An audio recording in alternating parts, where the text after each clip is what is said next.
I read the dictionary. I thought it was a poem about everything.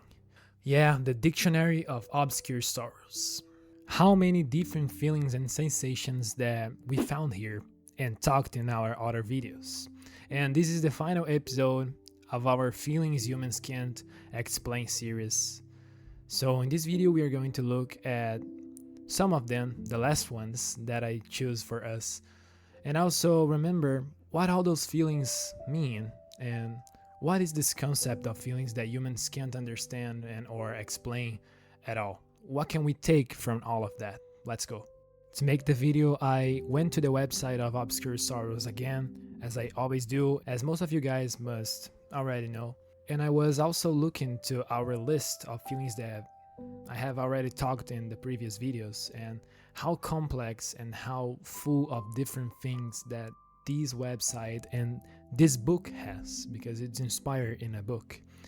And the first one that I want to mention here that we haven't talked yet, that is I chose exclusively for this video, is Eternness.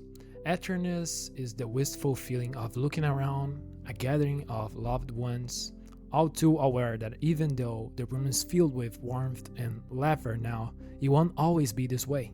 That the coming years will steadily break people away into their own families, or see them pass away one by one. Well, this feeling basically brings the sensation that despite having a lovely family today, maybe someday your life will be completely different in this aspect of family. I also think about it sometimes. The family, my cousins, my sister, my parents, and other relatives that one day won't be around me anymore the way that they do today. And Eternness is the way of expressing this feeling into a word. Wattachiato is the curiosity about the impact you've had on the lives of people you know, wondering which of your harmless actions or long forgotten words might have altered the plot of their stories in ways you will never get to see.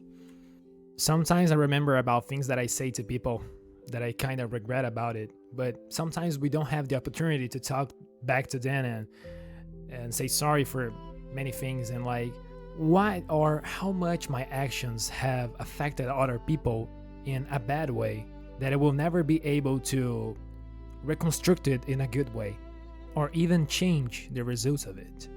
Jubilance is the quiet poignance of your own responsibility for someone, with a mix of pride and fear and love and humility.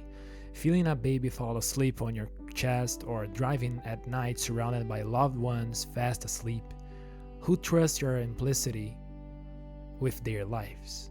A responsibility that wasn't talked about or assigned to you. It was assumed to be yours without question.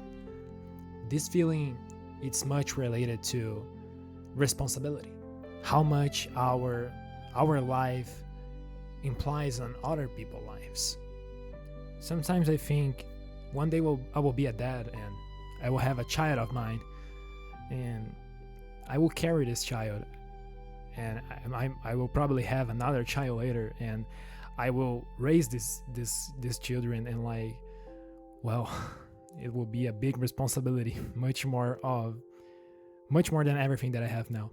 Trapped, a feeling that can be described as awed at the impact someone has had on your life.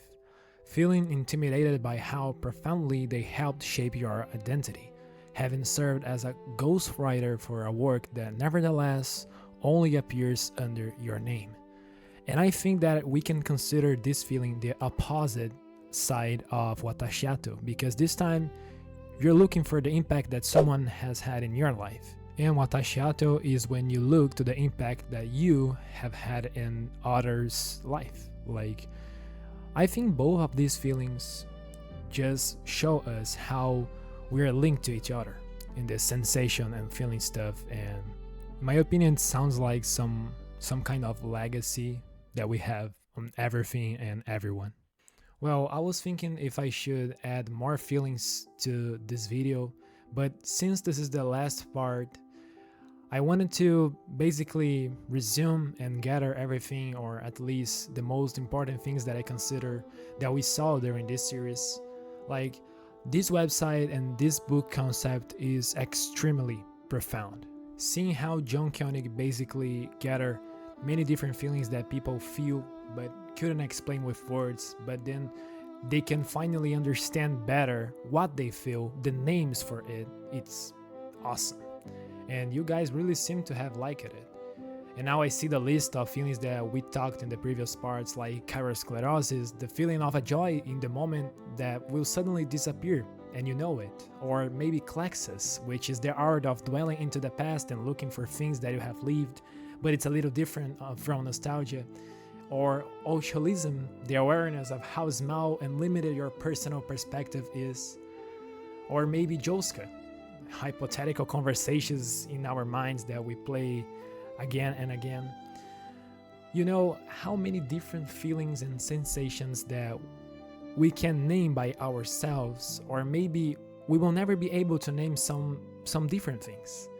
And in my opinion, it just shows how human we are.